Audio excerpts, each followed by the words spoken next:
உயிரின் உயிரான விடுதலை சிறுத்தைகளே, சாதி ஒழிப்பை சமூக விடுதலை என தமிழகத்தில் களமாடி வரும் விடுதலை சிறுத்தைகள் கட்சியினர் தமிழர்களின் உரிமைகளுக்காகவும் ஒடுக்கப்பட்டோரின் விடுதலைக்காகவும் போராடி வருகின்றனர்.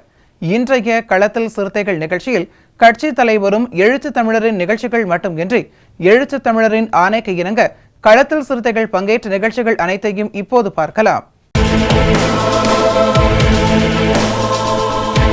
குடியுரிமை திருத்த சட்டத்தின் மூலம் மதசார்பின்மையை சிதைக்கும், மதத்தின் பெயரால் மக்களை பிளவுபடுத்தும், இஸ்லாமியர்களுக்கு எதிரான வெறுப்பை தீவிரப்படுத்தும் பாசிச பாஜக அரசை கண்டித்து விழுப்புரம் மாவட்டம் கோட்டக்குப்பம் நகராட்சி அலுவலகம் எதிரே விடுதலை சிறுத்தைகள் கட்சியின் சார்பில் கண்டன ஆர்ப்பாட்டம் நடைபெற்றது. விழுப்புரம் தென்கிழக்கு மாவட்ட செயலாளர் வீர பொன்னிவளவன், வடகிழக்கு மாவட்ட செயலாளர் மலைசாமி ஆகியோர் தலைமையில் நடைபெற்ற இந்த ஆர்ப்பாட்டத்தில் சிறப்பு அழைப்பாளராக விடுதலை சிறுத்தைகள் கட்சியின் பொதுச் செயலாளரும் விழுப்புரம் நாடாளுமன்ற உறுப்பினருமான துரை ரவிக்குமார் கலந்து கொண்டு கண்டன உரையாற்றினார். பின்னர் செய்தியாளர்களை சந்தித்த அவர், ஒன்றிய மோடி அரசு குடியுரிமை சட்டத்தை மதவாத அரசியலுக்கு பயன்படுத்துகிறது என்று குற்றம் சாட்டினார். இந்த ஆர்ப்பாட்டத்தில் மனிதநேய மக்கள் கட்சி மாவட்ட தலைவர் அஸ்கர் அலி மற்றும் இந்தியா கூட்டணியில் அங்கம் வகிக்கும் திமுக, காங்கிரஸ், மதிமுக, மனிதநேய மக்கள் கட்சி, சிபிஐஎம், சிபிஐ, மக்கள் நீதி மய்யம், இந்திய யூனியன் முஸ்லீம் லீக் உள்ளிட்ட கட்சிகளைச் சேர்ந்த நிர்வாகிகள் கலந்து கொண்டனர். இந்திய நாட்டு மக்களை மத அடிப்படையில் பிளவுபடுத்தி, குறிப்பாக முஸ்லீம் மக்களை எதிரிகளாக சித்தரித்து, அதன் அடிப்படையில் அரசியல் ஆதாயம் தேட வேண்டும், தேர்தலிலே வெற்றி பெற வேண்டும் என்ற திட்டத்தோடு குடியுரிமை திருத்தச் சட்டத்தை நடைமுறைப்படுத்த மோடி அரசாங்கம் நடவடிக்கை எடுத்திருக்கிறது. இதை வன்மையாக கண்டிக்கிறோம். இதை திரும்பப் பெற வேண்டும் என்று வலியுறுத்தி இன்றைக்கு தமிழ்நாடு முழுவதும் விடுதலை சிறுத்தைகள் கட்சியின் சார்பிலே அனைத்து ஜனநாயக சக்திகளையும் உள்ளடக்கி ஆர்ப்பாட்டங்கள் நடைபெற்று வருகின்றன. மோடி அரசாங்கம் மெகா ஊழலிலே இன்றைக்கு சிக்கி அம்பலப்பட்டு நிற்கிறது. நன்கொடை பத்திர மோசடி என்பது இந்திய வரலாற்றிலேயே இதுவரை யாரும் பார்க்காத ஒரு மெகா ஊழலாகும். எந்த நிறுவனத்திடமிருந்து நன்கொடை பெற வேண்டுமோ அவர்கள் மீது இடி, சிபிஐ போன்ற விசாரணை அமைப்புகளை ஏவுவது, அடுத்த சில நாட்களிலே அவர்களிடம் நன்கொடை பெறுவது என்று அவர்கள் செய்திருக்கிறார்கள். அதுபோலவே நன்கொடை யாரெல்லாம் கொடுத்தார்களோ அதில் பல கம்பெனிகளுக்கு அடுத்த சில வாரங்களிலே, மாதங்களிலே பல்லாயிரக்கணக்கான ஒப்பந்தங்களை மோடி அரசாங்கம் வழங்கி இருக்கிறது. அது மட்டுமல்லாமல் மணி லாண்டரிங் என்று சொல்லப்படுகிற கருப்பு பணத்தை வெள்ளைப்பணமாக மாற்றுவதற்கு ஷெல் கம்பெனிகள், இல்லாத கம்பெனிகளை உருவாக்கி அதன் மூலமாக பல்லாயிரக்கணக்கான கோடி ரூபாய்களை மோடி அரசாங்கம் இன்றைக்கு தன்னுடைய கட்சிக்கு, பாஜகவுக்கு நன்கொடையாக பெற்றிருக்கிறது. இது எல்லாம் நேற்று ஸ்டேட் பேங்க் ஆஃப் இந்தியா வெளியிட்ட அந்த நன்கொடை பத்திர விவரங்களிலே அம்பலமாகி இருக்கிறது. இந்த மெகா ஊழலுக்கு பொறுப்பேற்று மோடி அரசு பதவி விலக வேண்டும். இல்லை என்றால் இந்த பொது தேர்தலில் இந்திய நாட்டு மக்கள் பாஜகவை விரட்டி அடிப்பார்கள், அவர்களுக்கு நல்ல பாடம் புகட்டுவார்கள். ஊழல் பெருச்சாளிகளாக இருக்கின்ற பாஜகவை இந்த நாட்டு மக்கள் புரிந்து கொள்ள வேண்டும். பாகிஸ்தானை எதிரியாக சொல்லிக்கொண்டு புல்வாமா தாக்குதல் நடத்தப்பட்ட நேரத்தில் 40 இராணுவ வீரர்கள் உயிர் பலியான நேரத்தில் அதற்கு சில நாட்களிலேயே பாகிஸ்தான் நாட்டைச் சேர்ந்த ஒரு ஒப்பந்த நிறுவனத்திடமிருந்து நன்கொடை பெற்றிருக்கிறார்கள் என்றால் இவர்களுடைய தேசப்பற்று எந்த அளவுக்கு இன்றைக்கு சந்தி சிரிக்கிறது என்பதை மக்கள் பார்த்து கொண்டிருக்கிறார்கள். தேசப்பற்று, தேசபக்தி என்ற பெயரில் அதை வியாபாரமாக்கி இன்றைக்கு பணமீட்டி இருக்கிற கட்சியாக பாஜக கட்சி இருக்கிறது. அது இன்றைக்கு அம்பலமாகி இருக்கிறது. தேர்தல் பத்திரங்கள் எவ்வளவு அவர்களுக்கு நன்கொடை போயிருக்கிறது என்பது வெளிப்படையாகிவிட்டது. இதற்கான விளக்கத்தை பாஜகவினர் தெரிவிக்க வேண்டும். இல்லை என்றால் இதற்கு பொறுப்பேற்று பதவி விலக வேண்டும். நாட்டின் குடியுரிமை பெறாதவர்களுக்கு குடியுரிமை கொடுப்பதற்காக தான் இந்த சட்டம் என்று சொல்கிறார்கள். ஆனால் அந்த சட்டத்தின் விதிகளிலே சில நாடுகள் மட்டும்தான் சேர்க்கப்பட்டிருக்கின்றன. அண்டையிலே இருக்கிற இலங்கை நாடு சேர்க்கப்படவில்லை. அங்கிருந்து சுமார் 1,00,000 பேர் அகதிகளாக 30 ஆண்டுகளுக்கு மேலாக தமிழ்நாட்டிலே முகாம்களிலே இருக்கிறார்கள். முகாம்களுக்கு வெளியிலும் இருக்கிறார்கள். அவர்களுக்கு குடியுரிமை கொடுப்பதற்கு இந்த சட்டத்திலே வழி இல்லை. அதுபோல பங்களாதேஷ், பாகிஸ்தான், மியான்மர் என்று அண்டை நாடுகளிலிருந்து வந்த குறிப்பிட்ட மதங்களை சார்ந்தவர்கள், இந்துக்கள், கிறிஸ்தவர்கள், பார்சிக்கள், சமணர்கள், பௌத்தர்கள் என்று குறிப்பிட்ட மதங்களை சார்ந்தவர்களுக்கு மட்டும்தான் குடியுரிமை. முஸ்லீம்களுக்கு குடியுரிமை இல்லை என்று இந்த சட்டத்திலே கொண்டு வரப்பட்டிருக்கிறது. அனைவருக்கும் குடியுரிமை கொடுப்பதற்குத்தான் இந்திய அரசமைப்பு சட்டம் வழிவகுத்துள்ளது. மத அடிப்படையில் யாரையும் பாகுபடுத்தக்கூடாது. இதுதான் அரசமைப்பு சட்டத்தினுடைய அடித்தளம். அதனால்தான் இன்றைக்கு இந்த அடித்தளத்துக்கே எதிராக இந்த சட்டம் கொண்டு வரப்பட்டிருக்கிறது. சட்டவிரோத சட்டம் என்று சொல்லுகிறோம். இந்த சட்டத்திற்கு பிறகு NPR என்ற தேசிய மக்கள் தொகை பதிவேடு திட்டத்தை நடைமுறைப்படுத்துவோம் என்று அமித்ஷா சொல்லி வருகிறார். அந்த NPR அந்த தேசிய பதிவேடு, மக்கள் தொகை பதிவேடு என்பது என்னவென்றால் பொதுமக்கள் அனைவரையும் அவர்களுடைய குடியுரிமையை கணக்கெடுப்பு செய்வது. இன்றைக்கு முன்னோடியாக அஸ்ஸாம் மாநிலத்தில் அது நடைமுறைப்படுத்தப்பட்டு ஏறத்தாழ 19 லட்சம் பேர் அங்கே குடியுரிமை இல்லாதவர்களாக ஆக்கப்பட்டிருக்கிறார்கள். அதிலே லட்சக்கணக்கானவர்கள் இந்துக்கள் என்பதை நான் சுட்டிக்காட்ட விரும்புகிறேன்.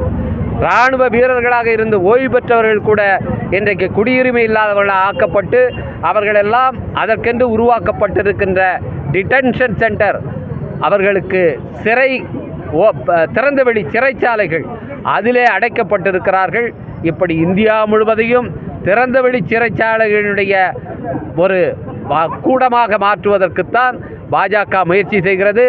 இது குடியுரிமை இந்த சட்டம் நடைமுறைப்படுத்தப்பட்டு தேசிய மக்கள் தொகை பதிவேடு திட்டம் நடைமுறைப்படுத்தப்பட்டால் இஸ்லாமியர்கள் மட்டுமல்ல, கிறிஸ்தவர்கள் மட்டுமல்ல, இந்துக்கள், ஏழை எளிய மக்கள், கிராமப்புற மக்கள், அவர்களுடைய பெற்றோருடைய விவரங்கள் இல்லாதவர்கள், எந்த ஆவணமும் இல்லாத, இன்றைக்கு பெரும்பாலான மக்களிடத்தில் எந்த ஆவணமும் இருக்காது. அவங்களுடைய தாத்தா எங்கே பிறந்தார், அவருடைய பிறப்பு சான்றிதழ் கொண்டு வாண்டா யாருக்குமே இருக்காது. தங்களுடைய பிறப்பு சான்றிதழ் அந்த மக்களிடம் இன்னைக்கு இல்லை. அவர்களை போய் அவர்களுடைய முன்னோர்களுடைய பிறப்பு சான்றிதழ் அடிப்படையில் தான் உனக்கு குடியுரிமை என்று சொன்னால் யாருக்குமே இங்கே கிராமத்தில் இருக்கிறவர்களுக்கு, ஏழை எளிய மக்களுக்கு குடியுரிமை கிடைக்காது. அந்த நிலைக்குத்தான் இவர்கள் ஆளாக்கப் போகிறார்கள். இந்த குடியுரிமையை யார் சோதிப்பார், அதற்கான கமிட்டி என்ன என்று கேட்டால் ரயில்வே ஸ்டேஷன் மாஸ்டர் அதில் உறுப்பினராக இருந்து அவர் இதை உங்களுக்கு பரிந்துரை செய்வார் என்கிறார்கள். இன்றைக்கு தமிழ்நாட்டில் பெரும்பாலும் வட இந்தியாவை சேர்ந்தவர்கள் தான் ரயில்வே ஸ்டேஷன் மாஸ்டர்களாக போடப்பட்டிருக்கிறார்கள். நாளைக்கு நம்முடைய குடியுரிமை வேண்டும் என்று அந்த ரயில்வே ஸ்டேஷன் மாஸ்டர் இருக்கிற கமிட்டியிடம் போய் நாம் விண்ணப்பிக்க வேண்டும் என்று சொன்னால் நம்முடைய தலைவிதி என்ன ஆகும் என்பதை நீங்கள் சிந்தித்து பார்க்க வேண்டும். இந்த குடியுரிமை திருத்த சட்டமும் அதற்காக வெளியிடப்பட்டிருக்க விதிகளும் ஒட்டுமொத்த இந்திய மக்களுக்கும் எதிரானது, இந்திய அரசமைப்பு சட்டத்துக்கு எதிரானது. அதனால்தான் இதை ரத்து செய்ய வேண்டும், திரும்ப பெற வேண்டும் என்று நாங்கள் வலியுறுத்துகிறோம். குடியுரிமை திருத்த சட்டத்தின் மூலம் மதசார்பின்மையை சிதைக்கும், மதத்தின் பெயரால் மக்களை பிளவுபடுத்தும், இஸ்லாமியர்களுக்கு எதிரான வெறுப்பை தீவிரப்படுத்தும் பாசிச பாஜக அரசை கண்டித்து களத்தூர் ராயப்பா நகரில் குடிநீருடன் கழிவுநீர் கலந்தால் ஏற்பட்ட மர்ம காய்ச்சலுக்கு அரசு விரைந்து நடவடிக்கை எடுக்க கோரியும் பெரம்பூரில் பழைய பேருந்து நிலையத்தில் காந்தி சிலை அருகில் மாவட்ட செயலாளர்கள் ரத்தினவேல், கலையரசன் தலைமையில் ஆர்ப்பாட்டம் நடைபெற்றது. இந்த ஆர்ப்பாட்டத்தில் சிறப்பு அழைப்பாளராக விடுதலை சிறுத்தைகள் கட்சியின் செய்யூர் தொகுதி சட்டமன்ற உறுப்பினர் பணியூர் மு. பாபு கலந்து கொண்டு கண்டன உரையாற்றினார். சனாதன போராளி நம்முடைய தலைவர் ஏற்றி தன்னுடைய அணைக்கிணங்க நடைபெற்றுக் கொண்டிருக்கும் இந்த கண்டன ஆர்ப்பாட்டத்திற்கு மற்றும் எனது தலைவரின் உயிரின் உயிரான விடுதலை சிறுத்தைகளை நேரம் மதியம் 3 மணி தொடர்கிறது. அனைவருக்கும் பசித்து கொண்டிருக்கிறது என்று நினைக்கிறேன். அது எனக்கு மொழி பேசுகிறவங்கன்னா சிஏ பற்றியும் நம்முடைய ராயப்ப நகருடைய குடிநீர் பிரச்சனை பற்றியும் மிக விளக்கமாக பேசினார்கள். ஏனென்று சொன்னால் இங்கு இருக்கக்கூடியவர்கள் எழுச்சி தமிழுடைய மாணவர்கள். இங்கே இருக்கிறவர்கள் எழுச்சி தமிழுடைய மாணவர்கள். எழுச்சி தமிழ் ஒரு பல்கலைக்கழகம். ஒரு பல்கலைக்கழகத்தில் படித்தவர்களுடைய அறிவாற்றல் எப்படி இருக்கும் என்பது மற்ற கட்சியில் எந்த கட்சியிலும் மாதிரிலாம் ஒரு பேசக்கூடிய ஒரு கருத்தாற்றக்கூடிய கருத்தை மக்களுக்கு கொண்டு போய் சேர்க்கக்கூடிய ஒரு வடிவமிக்க அவர்கள் யாரும் கிடையாது. ஆனால் விடுதலை சிறுத்தைகள் கருத்தாற்றல் கருத்தியல் உள்வாங்கியவர்கள். இப்பொழுது நம்ம சிஏ பற்றி பேசிட்டு இருக்கோம். சிஏ என்பது எவ்வளோ ஒரு கொடூரமான ஒரு சட்டம் என்பது நம்ம அனைவரும் அறிந்திருந்தோம். இதில் குறிப்பாக சொல்ல போனாக்கா இந்த சிஏல என்ஆர்சியும் ஒன்று இருக்கு. அதாவது தேசிய மக்கள் கணக்கெடுப்பு துறை புத்தகம் ஒன்று இருக்கு. அதில் வீடாக கணக்கெடுப்பாங்க. கணக்கெடுக்கும்போது இப்போ இந்துக்கள்னு சொன்னாக்கா ஒரு டிக்கு இப்போ நடக்க போகுது. அப்போ உங்கள் அப்பா பேர் கேட்பாங்க, தாத்தா பேர் கேட்பாங்க, உங்கள் தாத்தாவுக்கு அப்பா கூட்டம் பேர் கேட்பாங்க. தெரியாதுன்னு சொன்னாக்கா அதை கேட்பாங்க. கேட்கும் பொழுது அதில் தெரியாதுன்னு ஒரு வார்த்தை நீங்கள் சொன்னீங்கன்னா அந்த சென்சஸ் எடுக்கக்கூடிய அலுவலருக்கு அவ்வளவு ஒரு அதிகாரம் கொடுக்கப்பட்டது. அந்த ஸ்தானத்தில் அவர் உங்களை தெரியாது, இவர் சந்தேகத்துக்குரிய நபர் என்று எழுதினால் உங்களை திறந்த வைச்சிருந்தது சிறைச்சாலை. அதாவது 2019 அனைத்து மாநிலங்களிலும் திறந்த வழி சிறைச்சாலை அமைக்க வேண்டும் என்று சொல்லி ஒன்றிய அரசு அனைத்து மாநிலங்களும் அழுத்தம் கொடுத்துட்டு இருக்கு. ஒரு சில மாநிலத்தில் அதை அமைச்சிட்டாங்க. ஆனால் எங்கள் தமிழ்நாட்டில் அமைக்க முடியாது. ஏன்னா பெரியார் மண். இந்த பெரியார் மண்ணில் அவங்களுடைய படம் ஓடாது, அவங்களுக்கு பருப்பு வேகாது. அப்படி இந்த ஆவணங்களில் தெரியாதுன்னு சொல்ல யாரு? நம்ம இந்துக்கள். இந்துக்கள் தெரியாதுன்னு சொன்னாலே அந்த திறந்தவெளி சிறைச்சாலைக்கு போயிடுவோம். தொடர்புடைய தயவு செய்து அதனுடைய நுட்பத்தை நீங்கள் புரிந்து கொள்ள வேண்டும். அப்பொழுது இஸ்லாமியர்கள் வரும்பொழுது கணக்கெடுக்கும் பொழுது அவர்களுக்கு கண்டினியூ ஒரு 16 பேராகிராஃப்ல 16 கேள்விகளுக்கு அவர் பதிலளிக்க வேண்டும். அப்போ அந்த 16 பேராவுக்கு யாராலையும் அதை பதிலளிக்க முடியவே முடியாது.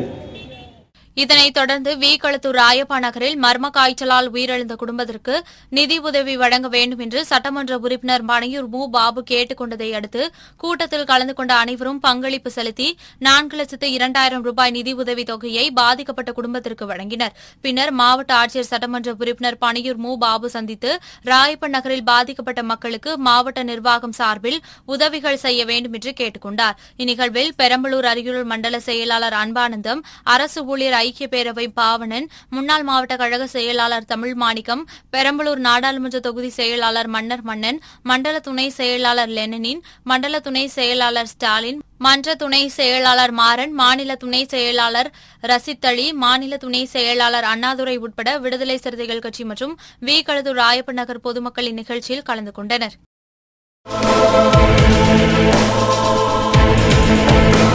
குடியுரிமை திருத்த சட்டத்தின் மூலம் மதசார்பின்மையை சிதைக்கும், மதத்தின் பெயரால் மக்களை பிளவுபடுத்தும், இஸ்லாமியர்களுக்கு எதிரான வெறுப்பை தீவிரப்படுத்தும் பாசிச பாஜக அரசை கண்டித்து சிவகங்கை மாவட்டம் காரைக்குடி 5 விளக்கு பகுதியில் விடுதலை சிறுத்தைகள் கட்சியின் சார்பில் ஆர்ப்பாட்டம் நடைபெற்றது. வடக்கு மாவட்ட செயலாளர் சிசு இளைய கௌதமன் தலைமையில் நடைபெற்ற இந்த ஆர்ப்பாட்டத்தில் மாநில துணை செயலாளர் பெரியசாமி மற்றும் கணேசன், பன்னீர்செல்வம் உள்ளிட்ட 50க்கும் மேற்பட்டோர் கலந்து கொண்டு ஒன்றிய மோடி அரசை கண்டித்தும் குடியுரிமை திருத்த சட்டத்தை திரும்ப பெற கோரியும் கோஷங்களை எழுப்பினர். மதவாதம்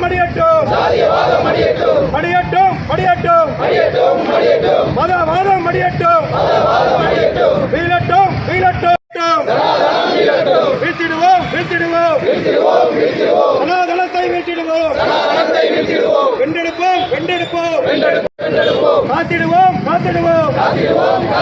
சமத்துவத்தை காத்திடுவோம். வளரட்டும் வளரட்டும். குடியுரிமை திருத்த சட்டத்தின் மூலம் மதசார்பின்மையை சிதைக்கும், மதத்தின் பெயரால் மக்களை பிளவுபடுத்தும், இஸ்லாமியர்களுக்கு எதிரான வெறுப்பை தீவிரப்படுத்தும் பாசிச பாஜக அரசை கண்டித்து திருச்சியில் மாவட்ட ஆட்சியர் அலுவலகம் அருகே ஒருங்கிணைந்த விடுதலை சிறுத்தைகள் கட்சியின் மாவட்ட செயலாளர்கள் கனியமுந்தன், புல்லட் லாரன்ஸ், சக்தி ஆற்றலரசு, கலைசெல்வன், குரு அன்புசெல்வம் ஆகியோர் தலைமையில் கண்டன ஆர்ப்பாட்டம் நடைபெற்றது. திருச்சி கரூர் மண்டல செயலாளர் தமிழாதன் ஒருங்கிணைப்பில் நடைபெற்ற இந்த ஆர்ப்பாட்டத்தில் இளஞ்சிறுத்தைகள் எழுச்சி பாசறையின் மாநில செயலாளர் குடந்தை தமிழினி கலந்து கொண்டு கண்டன உரையாற்றினார். இந்த ஆர்ப்பாட்டத்தில் திருச்சி மண்டல துணை செயலாளர் பொன் முருகேசன், தொழிலாளர் விடுதலை முன்னணியின் மாநில துணை செயலாளரும் திருச்சி மாமன்ற உறுப்பினருமான பிரபாகரன், இளஞ்சிறுத்தைகள் பாசறையில் மாநில துணை செயலாளர் அரசு, இஸ்லாமிய ஜனநாயக பேரவையின் மாநில துணை செயலாளர் ஃபிரோஸ்கான், பொறியாளர் மாநில துணை செயலாளர் சந்திரசேகரன், மாவட்ட பொருளாளர் சந்தனமொழி உள்ளிட்ட ஏராளமானோர் கலந்து கொண்டு ஒன்றிய அரசை கண்டித்தும் குடியுரிமை திருத்த சட்டத்தினை திரும்பப் பெற கோரியும் கோஷங்களை எழுப்பினர். அவர்களுடைய வழிகாட்டுதலின்படி, ஆணையின்படி தமிழகம் முழுவதும் CAA குடியுரிமை திருத்த பாதுகாப்பு சட்டத்திற்கு எதிராக மிகப்பெரிய ஆர்ப்பாட்டங்களை விடுதலை சிறுத்தைகள் கட்சி நடத்தி கொண்டிருக்கிறது. அதன் ஒரு பகுதியாக திருச்சி ஒருங்கிணைந்த மாவட்டத்தின் சார்பிலே மாவட்ட செயலாளர்கள் புல்லட் லாரன்ஸ், தோழர் கனியமுதன், தோழர் கலைச்செல்வன், தோழர் அன்புச்செல்வன், தோழர் ஆற்றலரசு இவர்களுடைய தலைமையிலும், தோழர் தமிழாதன் இவர்களுடைய ஒருங்கிணைப்பிலும் மற்றும் அனைத்து முன்னணி பொறுப்பாளர்கள், மாவட்ட, மாநில, ஒன்றிய, நகர பொறுப்பாளர்கள் இவர்களுடைய ஒருங்கிணைப்பில் இந்த கூட்டம் இங்கு சிறப்பாக நடந்து கொண்டிருக்கிறது. இன்றைக்கு அறிவிக்கப்பட்டிருக்கக்கூடிய குடியுரிமை திருத்த பாதுகாப்பு சட்டம் முற்றிலும் அன்கான்ஸ்டிடியூஷனல், அரசியலமைப்பு சட்டத்திற்கு எதிரானது, ஜனநாயகத்திற்கு எதிரானது. இது சனாதனத்துவத்தை முன்னிறுத்துகிறது. தொடர்ந்து எழுச்சி தமிழர் அவர்கள் ஜனநாயகத்துக்கும் சனாதனத்திற்குமான மிகப்பெரிய யுத்தத்தை நாங்கள் நடத்தி வருகிறோம்.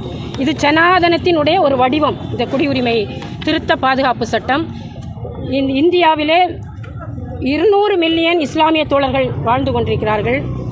இவர்களுக்கு எதிரான ஒரு சட்டம் இது. இங்கேயே அவர்கள் பிறந்து வளர்ந்து அவர்கள் கண்விழித்ததெல்லாம் இந்த தேசம்தான். ஆனால் சட்டத்தின் பெயரால், மதத்தின் பெயரால் இன்று நாட்டை பிளவுபடுத்த நினைக்கிறது பாஜக அரசு. இவர்களுக்கு அரசியல் சட்டத்தின் அடிப்படையிலேயே நாட்டை நடத்துவதற்கு விருப்பமில்லை. இவர்கள் மதத்தின் பெயரால், ஒரே மதம், ஒரே தேசம், இந்து தேசம் என்ற அடிப்படையில் இங்கு ஆட்சி நடந்து கொண்டிருக்கிறது. இதைதான் விடுதலை சிறுத்தைகள் நாங்கள் கண்டிக்கிறோம். எழுச்சி தமிழர் அவர்கள் 2020ஆம் ஆண்டு பிப்ரவரி மாதத்திலே திருச்சியிலே மிகப்பெரிய தேசம் காப்போம் பேரணியை நடத்தினார். லட்சக்கணக்கானோர் அதில் கலந்து கொண்டார்கள். அதனுடைய முக்கிய நோக்கம் இதுதான், குடியுரிமை பாதுகாப்பு திருத்த சட்டத்தை திரும்ப பெற வேண்டும் என்பதுதான். தொடர்ந்து விடுதலை சிறுத்தைகள் கட்சியும் எழுச்சி தமிழர் அவர்களும் இந்த திருத்த சட்டத்தை திரும்ப பெறும் வரைக்கும் நாங்கள் தொடர்ந்து போராடுவோம். என்றைக்குமே விடுதலை சிறுத்தைகள் கட்சி மதசார்பின்மைக்கு எதிரானது, அரசியலமைப்பு சட்டத்தையும் ஜனநாயகத்தையும் பாதுகாக்க வேண்டும் என்பதுதான் எங்களுடைய நோக்கம். அதுதான் தலைவர் எங்களுக்கு அறிவுறுத்தியிருக்கிறார். அந்த அடிப்படையிலே இந்த போராட்டத்தை நாங்கள் இங்கு ஒருங்கிணைத்திருக்கிறோம். குடியுரிமை திருத்த சட்டத்தின் மூலம் மதசார்பின்மையை சிதைக்கும், மதத்தின் பெயரால் மக்களை பிளவுபடுத்தும், இஸ்லாமியர்களுக்கு எதிரான வெறுப்பை தீவிரப்படுத்தும் பாசிச பாஜக அரசை கண்டித்து ஈரோடு ஒருங்கிணைந்த விடுதலை சிறுத்தைகள் கட்சியின் சார்பில் ஈரோடு சிம்னி ஹோட்டல் எதிரில் கண்டன ஆர்ப்பாட்டம் நடைபெற்றது. மாநகர மாவட்ட செயலாளர் SM சாதிக் தலைமையில் நடைபெற்ற இந்த ஆர்ப்பாட்டத்தில் மேற்கு மாவட்ட செயலாளர் மிசா தங்கவேல், வடக்கு மாவட்ட செயலாளர் அந்தியூர் ஈஸ்வரன், தெற்கு மாவட்ட செயலாளர் கமலநாதன் ஆகியோர் முன்னிலை வகித்தனர். இதில் சிறப்பு அழைப்பாளராக கோவை மண்டல பொறுப்பாளர் சுசி கலையரசன் கலந்து கொண்டு ஒன்றிய அரசை கண்டித்து கண்டன உரையாற்றினார். இதில் முன்னாள் மண்டல செயலாளர் வளவன் வாசுதேவன், ஈரோடு திருப்பூர் மண்டல செயலாளர் ஜாஃபர் அலி மற்றும் மாவட்ட நிர்வாகிகள் விஜயபாலன், ஃபைசல் அகமது, கொடுமுடி பழனிசாமி, அக்பர் அலி, ஆல்ட்ரின், அம்ஜத், பால்ராஜ், பொன்னரசு, மதிவாணன், குணவளவன், சண்முகம், ஆனந்தன், தங்கமணி மேகலை, சரவணன், பொன்னையன், எலைட் குப்புசாமி உள்ளிட்ட ஏராளமானோர் கலந்து கொண்டு ஒன்றிய அரசை கண்டித்தும் குடியுரிமை திருத்த சட்டத்தை திரும்ப பெற கோரியும் கோஷங்களை எழுப்பினர்.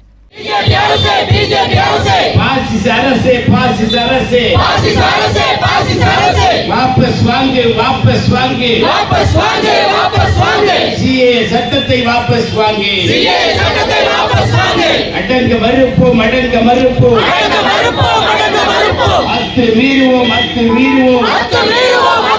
திமிரி எழுவோம்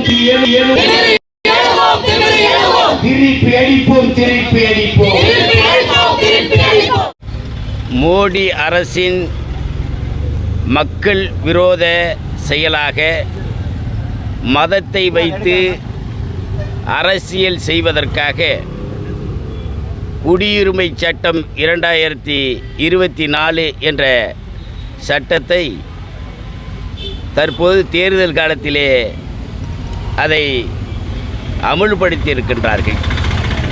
இது இந்திய நாட்டுடைய அரசியல் அமைப்பு சட்டத்திற்கு எதிரானது, விரோதமானது.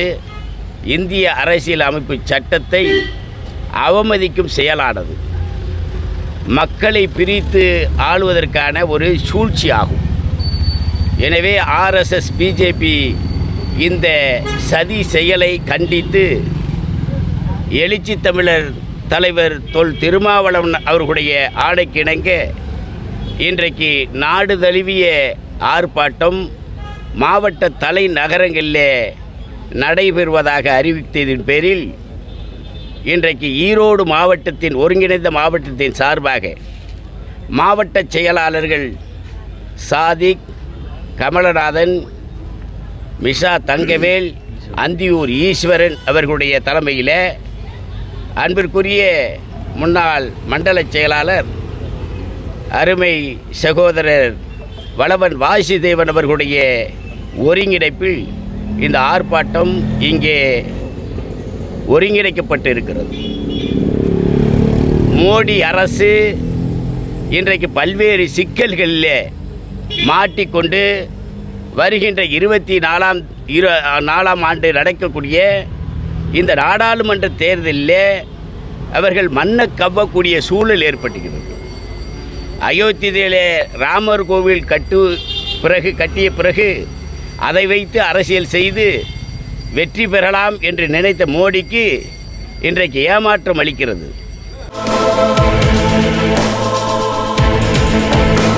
குடியுரிமை திருத்த சட்டத்தின் மூலம் மதசார்பின்மையை சிதைக்கும், மதத்தின் பெயரால் மக்களை பிளவுபடுத்தும், இஸ்லாமியர்களுக்கு எதிரான வெறுப்பை தீவிரப்படுத்தும் பாசிச பாஜக அரசை கண்டித்து விடுதலை சிறுத்தைகள் கட்சியின் புதுக்கோட்டை ஒருங்கிணைந்த மாவட்டத்தின் சார்பாக புதுக்கோட்டை சின்னப்பா பூங்காவில் மாபெரும் கண்டன ஆர்ப்பாட்டம் நடைபெற்றது.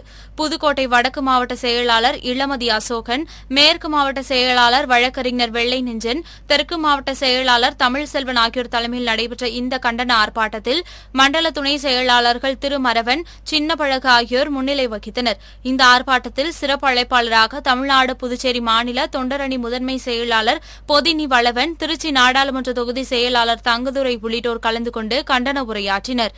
இதில் மாவட்ட பொருளாளர் பாவனன், மாவட்ட துணை செயலாளர்கள் சுந்தரபாண்டியன், திலீபன் ராஜா, மாவட்ட மகளிர் அணி செயலாளர்கள் சரஸ்வதி, சசிகலா கணேசன், அம்சவள்ளி, மாநில பொறுப்பாளர்கள் விடுதலை வேந்தன், கலைமுரசு, செந்தமிழ், கண்ணன், சமத்துவன், ஷாஜஹான், சாமி ஐயா, கண்ணையன், சசி கலைவேந்தன் உள்ளிட்ட 300க்கும் மேற்பட்டோர் கலந்து கொண்டு ஒன்றிய அரசு அமல்படுத்தியுள்ள குடியுரிமை திருத்த சட்டத்தை திரும்பப் பெறக் கோரி முழக்கங்களை எழுப்பினர்.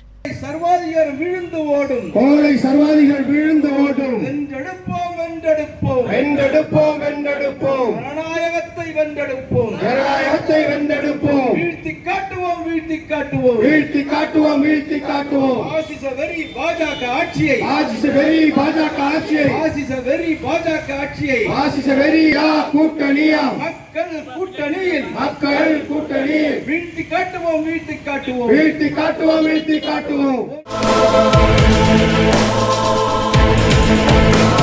குடியுரிமை திருத்த சட்டத்தின் மூலம் மதசார்பின்மையை சிதைக்கும், மதத்தின் பெயரால் மக்களை பிளவுபடுத்தும், இஸ்லாமியர்களுக்கு எதிரான வெறுப்பை தீவிரப்படுத்தும் பாசிச பாஜக அரசை கண்டித்தும் திருப்பூர் ஒருங்கிணைந்த மாவட்ட விடுதலை சிறுத்தைகள் கட்சியின் சார்பில் மாவட்ட ஆட்சியர் அலுவலகம் முன்பு மாநகர மாவட்ட செயலாளர் மூர்த்தி தலைமையில் கண்டன ஆர்ப்பாட்டம் நடைபெற்றது.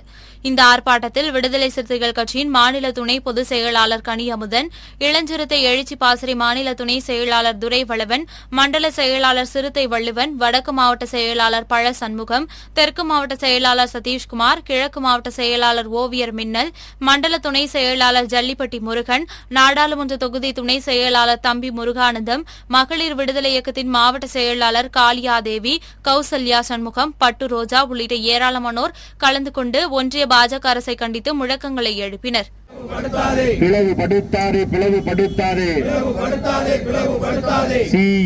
சட்டத்தின் மூலம் மதத்தின் பெயரால் மக்களை ஒன்றிய அரசை பிளவுபடுத்தாதே, பாசிச அரசை பிளவுபடுத்தாதே, பாஜக அரசை பிளவுபடுத்தாதே. பாசிச பாஜக அரசு இயற்றி இருக்கக்கூடிய குடியுரிமை திருத்தச் சட்டத்தை திரும்பப் பெற வலியுறுத்தி தமிழகத்தின் அனைத்து மாவட்ட தலைநகரங்களிலும் விடுதலை சிறுத்தைகள் ஆர்ப்பாட்டம் நடத்தி வருகின்றோம்.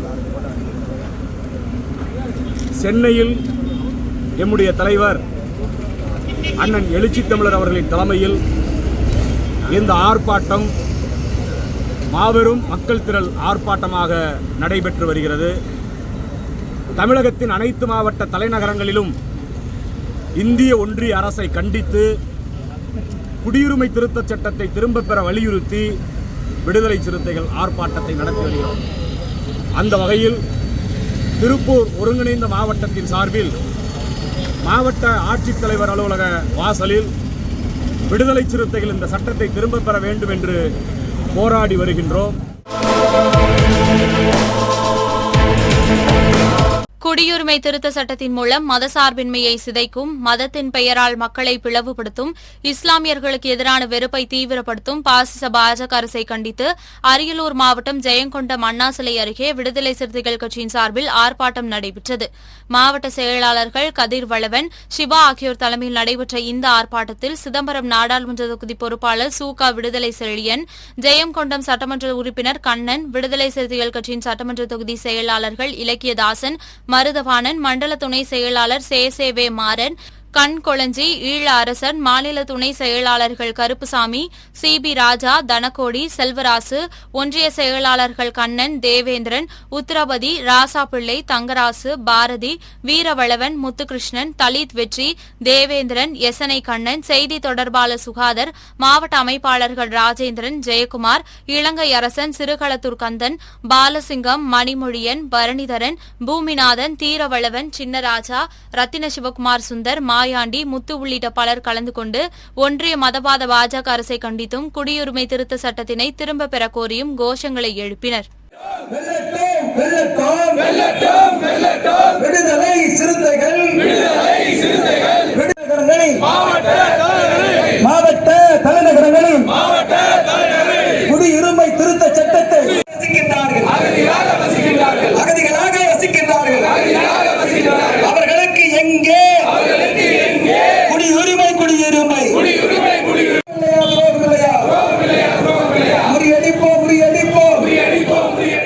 ஒன்றிய இந்திய அரசு அண்மையில் தேசிய குடியுரிமை திருத்தச் சட்டத்தை கொண்டு வந்திருக்கிறது. இந்திய மதசார்பின்மைக்கு எதிராகவும் இந்திய அரசியலமைப்பு சட்டத்திற்கு எதிராகவும் இந்திய இறையாண்மையை சிறைக்கு சீர்குலைக்கின்ற வகையிலும் தேசிய குடியுரிமை திருத்தச் சட்டம் நடைமுறைக்கு வந்திருப்பது மிகுந்த வருத்தத்தை தருகிறது. இந்த சட்டத்தை எதிர்த்தும் இந்த சட்டத்தை இந்திய அரசியலமைப்பிற்கு எதிராக நடைமுறை கொண்டு வந்திருக்கிற இந்திய ஒன்றிய பிஜேபி அரசினை கண்டித்தும் விடுதலை சிறுத்தைகளின் தலைவர் எழுச்சி தமிழர் அவர்கள் நாடெங்கிலும் மாவட்ட தலைநகரங்களில் கண்டன ஆர்ப்பாட்டத்தை நடத்துவார்கள் என்று அறிவித்திருந்தார்கள். அந்த வகையில் ஒருங்கிணைந்த அரியலூர் மாவட்டத்தின் சார்பில் மாவட்ட செயலாளர்கள் கதிர்வளவன் மற்றும் அங்கனூர் செல்வ சிவா ஆகியோர்களின் தலைமையில் இன்றைக்கு ஜெயங்கொண்டத்தில் இந்த ஆர்ப்பாட்டம் நடைபெற்றுக் கொண்டிருக்கிறது. இந்திய நாடு வேற்றுமையில் ஒற்றுமை என்கிற தத்துவத்தை கொண்ட நாடு. இந்தியா ஒரு மதசார்பற்ற நாடு. இந்திய அரசியலமைப்பு சட்டம் அனைத்து மக்களுக்கான சட்டம். எனவே ஒரு சார்பு நிலையில் இந்தியா இயங்கக்கூடாது என்பதற்காகத்தான் புரட்சியாளர் அம்பேத்கர் அவர்கள் இந்திய அரசியலமைப்பு சட்டத்தை யார்த்து தந்தார்கள். எனவே இஸ்லாமிய மக்களுக்கு எதிராகவும் ஈழத்தமிழர்களுக்கு எதிராகவும் குடியுரிமை திருத்த சட்டத்தை இந்திய அரசு கொண்டு வந்திருக்கிறது. குறிப்பாக பாகிஸ்தான், ஆப்கானிஸ்தானம், வங்கதேசம் உள்ளிட்ட அண்டை நாடுகளிலிருந்து இந்தியாவிலே குடிபெயர்ந்து இன்றைக்கு அகதிகளாக வசித்து வருகிற இந்துக்கள், பாசிகள், பௌத்தர்கள் உள்ளிட்ட அனைவருக்கும் குடியுரிமை வழங்குகிற அதே வேளையில் அதே நாடுகளிலிருந்து குடியேறி வந்த அகதிகளாக இருக்கிற இஸ்லாமிய மக்களுக்கு குடியுரிமை வழங்காமல் இருப்பதும், அதே போலவே இந்தியா இந்துக்களுக்கானது என்று சொல்லுகிற பிஜேபி அரசு ஈழத்தமிழர்களாக இருக்கிற இந்துக்கள் இங்கே ஏறக்குறைய 30 ஆண்டு காலமாக பல்வேறு அகதி முகாம்களில் ஈழத்தமிழர்கள் தமிழ்நாட்டில் வசித்து வருகிறார்கள். ஏறக்குறைய 30 ஆண்டு காலமாய் 1 லட்சத்திற்கு மேலாக வசித்து வருகிற இந்த ஈழத்தமிழர்களுக்கு குடியுரிமையை வழங்குகிற அந்த போக்கை மறுத்திருக்கிறது. இந்த நிலையில் இங்கே இஸ்லாமிய மக்களுக்கு எதிராகவும் ஈழத்தமிழர்களுக்கு எதிராகவும் இந்த குடியுரிமை திருத்த சட்டம் கொண்டு வந்திருப்பது உள்ளுடைய வருத்தத்தை தருகிறது. இது பாசிச சட்டம், பயங்கர சட்டம், மக்களை பிளவுபடுத்துகிற சட்டம், மக்களுக்கு எதிரான சட்டம், ஒற்றுமை சீர்குலைக்கிற சட்டம். எனவே இந்த சட்டத்தை திரும்ப பெற வேண்டும் என்கிற வேண்டுகோள் விடுத்து விடுதலை சிறுத்தைகள் இந்த ஆர்ப்பாட்டம் நடத்துகிறது. இந்த ஆர்ப்பாட்டம் கண்டிப்பாக வெற்றி பெற வேண்டும் என்கிற வேண்டுகோளை இந்திய அரசுக்கு தெரிவிப்பதோடு இதை விடுதலை சிறுத்தைகள் சார்பாக வன்மையாக கண்டிக்கிறோம். இந்தியா கூட்டணியின் சார்பாகவும் வன்மையாக கண்டிக்கிறோம்.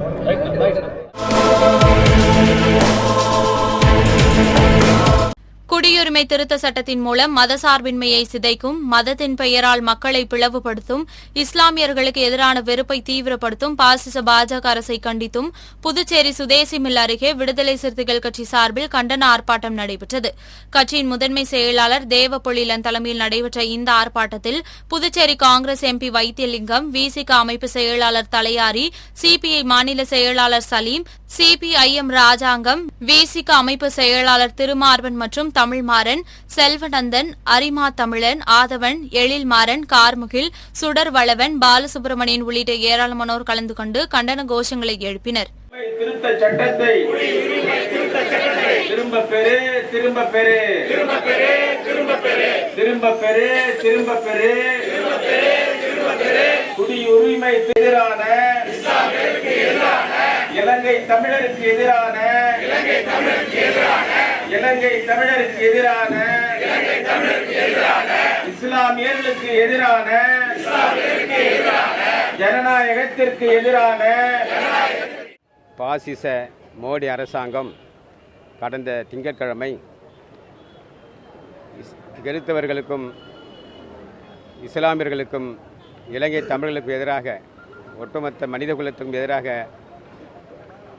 குடியுரிமை திருத்த சட்டத்தை நடைமுறைப்படுத்துவதாக அறிவித்திருக்கிறார்கள். அவை அந்த அறிவிப்பு என்பது ஒட்டுமொத்த மக்களுக்கும் கேடு விளைவிக்கிற அது சட்டமாக இருக்கிறது. மனித குலத்தை பிளவுபடுத்தி சிறுபான்மை மக்களையும் குறிப்பாக இலங்கை தமிழர்களையும் இந்த நாட்டை விட்டு அப்புறப்படுத்த வேண்டும் என்ற நோக்கிலே இன்றைக்கு மோடி அரசாங்கம் மதவெறி உணர்விலே RSS உடைய அறிவுரையை ஏற்று இந்திய மக்களுக்கு எதிராக இன்றைக்கு இந்த குடியுரிமை திருத்த சட்டத்தை நடைமுறைப்படுத்தி இருக்கிறார்கள். ஆகவே விடுதலை சிறுத்தைகள் கட்சியின் தலைவர் ஏசி தமிழர் திருமாவளவன் அவர்கள் இன்றைக்கு தமிழ்நாடு, புதுச்சேரி உள்ளடக்கிய அனைத்து பகுதிகளிலும் மாவட்ட தலைநகரங்களில் இந்த குடியுரிமை திருத்த சட்டத்தை எதிர்த்து ஆர்ப்பாட்டம் செய்வதாக அறிவிப்பு செய்திருக்கிறார்கள். அந்த அறிவிப்பை ஒட்டி புதுச்சேரியிலே விடுதலை சிறுத்தைகள் கட்சி தலைமையிலே இன்றைக்கு இந்த குடியுரிமை திருத்த சட்டத்தை திரும்ப பெற வேண்டும். அதேபோல் புதுச்சேரியில் இருக்கிற NR காங்கிரஸ் பிஜேபி அரசாங்கமும் இந்த குடியுரிமை சட்டத்தை திரும்ப பெற வேண்டும், சட்டத்தை நடைமுறைப்படுத்த கூடாது என்று வலியுறுத்தி இன்றைக்கு விடுதலை சிறுத்தைகள் கட்சி சார்பில் இந்த ஆர்ப்பாட்டத்தை நடத்தி கொண்டிருக்கிறோம். இன்றைய களத்தல் சிறுத்தைகள் நிகழ்ச்சியில் விடுதலை சிறுத்தைகள் கட்சியினர் நிகழ்ச்சிகள் அனைத்தையும் பார்த்தோம். நாளையும் இதேபோன்று சிறுத்தைகளின் பாய்ச்சலை களத்தில் காண்போம். வணக்கம்.